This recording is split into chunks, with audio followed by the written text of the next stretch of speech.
তো hello everyone, আসসালামু আলাইকুম। কেমন আছো তোমরা সবাই? আশা করি সবাই ভালো আছো। নতুন একটা ব্লগ ভিডিওতে আমি জেসমিন তোমাদের সবাইকে স্বাগত জানিয়ে আজকে আবার একটা ব্লগ ভিডিও শুরু করলাম।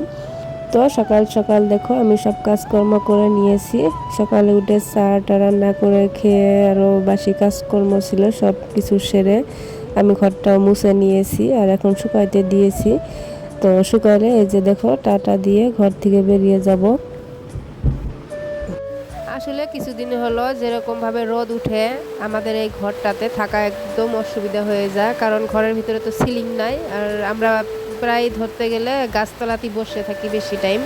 উপায় নাই, আর কি করব, সিলিং নাই ঘরে। আর আমাদের রুমটা এই পশ্চিম দুয়ারে রুম, ওদিকে যখন বেলা উঠে তখনও আর কি ওই দিকের ওয়ালটা, পূবের ওয়ালটা সেই গরম হয়, আবার যখন বেলা ডাবে তো তখন ওই রকম এই দিকের ওয়ালটা সেই গরম হয়। ঘরের ভিতরে মুঠোতে থাকাই যায় না।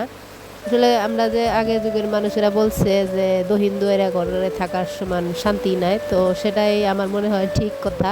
কারণ আমাদেরটা তো দহিন দুয়ারে না, এই পশ্চিম দুয়ারে, তো সেজন্য সেই রোদ লাগে।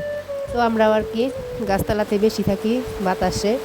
দিনে বলতে গেলে ঘরের ভিতরে আসাই হয় না, একটু যে ঘুম আসবো সেটাও ঘুম আসা যায় না। যখন একদম বেলাটা ডুবে যায় 5টার দিকে, তাও রোদ থেকে যায়, তখন একটু তো আসি, এসে আর কি অমনি শুয়ে থাকি।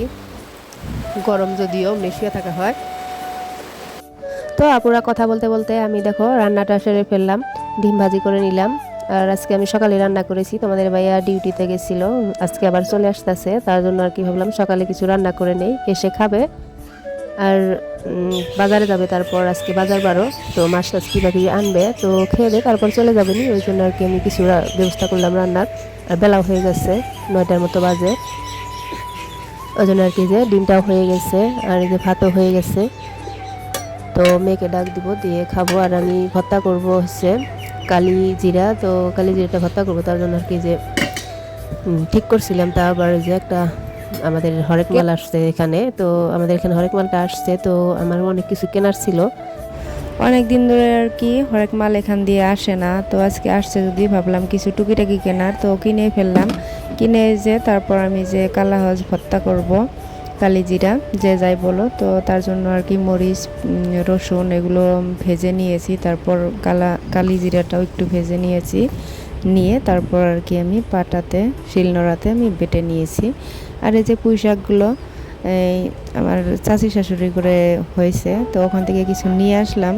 আর আমাদের গাছে পল্লা গাছের মানে কিছু শাক ছিল, সেগুলো তুলে আনলাম, এনে কুটে বাছতে নিয়েছি। আর তোমাদের ভাইয়া বাজার থেকে চলে আসলো, দেখি কি কি আনছে। মোটামুটি সব বাজারই আছে, কিছু আর কি শেষ পাইছিল, নিরমাটা শেষ পাইছিল, সেটা আনতে বলছিলাম, আর চিনি শেষ পাইছিল, তো ওগুলো নিয়ে আসছে। আর এই কালাঠানাটার ভিতরে মাছ আছে, তো আমি আর কি ঢেলে নেব, ঢেলে তারপর আর কি রান্নাটা করে নেব। তো চলো ভিডিওটা দেখতে থাকো আপুরা, যদি ভালো লাগে একটা লাইক দিয়ে দিও। আর এতক্ষণ পর্যন্ত ভিডিওটা যারা কন্টিনিউ করতেছো তাদেরকে অসংখ্য ধন্যবাদ। আর প্লিজ পুরো ভিডিওটা দেখার অনুরোধ রইল সবাইকে, পুরো ভিডিওটাই দেখবা। আর দেখো সবজিগুলো সব কিছু আমি কেটে বেছে আগে নিয়েছিলাম, নিয়ে ধুয়ে তারপরে যে আমি রান্নাটা বসিয়ে দিয়েছি, হয়ে আসছে। আর এতক্ষণ ভিডিও করতে ভুলে গেছিলাম, আর ভিডিও করা হয়নি, মানে তাড়াতাড়ি করে করেছি, তো সেজন্য। তারপর আর কি অনেকটা সময় চলে গেছে, আমরা গা গোসল দিয়ে খেয়ে নিয়েছি। আর কিছু সাহাবা আসছিল পড়তে, তো তাদেরকে পড়ায় বাড়িতে পাঠিয়ে দিয়েছি। আর এখন সন্ধ্যা হয়ে গেছে, আর আমার একটা পার্সেল চলে আসছে, তো আমি একটা মিশো থেকে ড্রেস অর্ডার করেছিলাম, সেটাই চলে আসছে।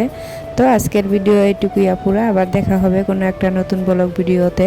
ততক্ষণ সবার সুস্থতা কামনা করে আজকের ভিডিওটা শেষ করছি। আল্লাহ হাফিজ, আসসালাম।